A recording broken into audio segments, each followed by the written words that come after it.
অবস্থা পুরো প্রেসার কুকারের মতো, যেখান থেকে যে একটু ফাঁক ফোকর পাচ্ছে সেখান থেকেই বাষ্প বের হচ্ছে। কি কি রান্না হচ্ছে বলো তো? মাংস। বিরিয়ানি মাংস? বিরিয়ানি মাংস না, শুধু মাংস রান্না হচ্ছে, হান্ডি চিকেন। কিন্তু মনে হয় এটা তো এটা তো এটা কি কি কি তুমি ছোট হাঁড়িতে কতবার করছো বলো তো এই হান্ডি চিকেন? এটা তো হাই মতো লাগে, ওটা আমি টিভিতে দেখেছিলাম ওই হাইটা। তাই? আমরা কালকে মেলায় গেছিলাম রাত্রেবেলা, বৃষ্টি হয়েছিল, আমরা বৃষ্টিতে ভিজেছিলাম, তুমি আমি আর বাবা। হ্যাঁ, তোমার কেমন লেগেছিল বৃষ্টিতে ভিজতে? ভালো লাগে, তো অনেক ঠান্ডা, আমার ভালো লাগে না ঠান্ডা।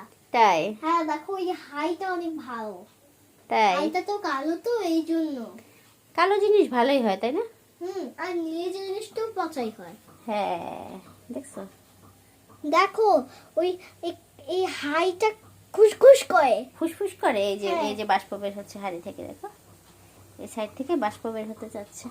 এই দেখো এগুলো তো মনে হয় হাইটা আগুন হয়ে গেছে, অনেক বেরিয়ে গেছে।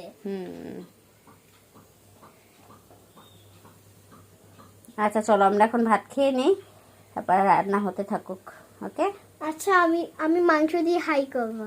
মাংস দিয়ে হাঁড়ি করবো না, মাংস দিয়ে ভাত খাবো সেটা বলতে হয়। হ্যাঁ তো মাংস দিয়ে ভাত খাবো। নেক্সট ভিডিওতে কিন্তু দেখাবো এগুলো আমি কিভাবে ক্লিন রাখি। আর এগুলো যারা যারা কিনতে চান আমার কাছ থেকে তারা ইনবক্সে নক করবেন, ঠিক আছে? আমি কিন্তু পে অর্ডার নিয়ে এটা সেল করব।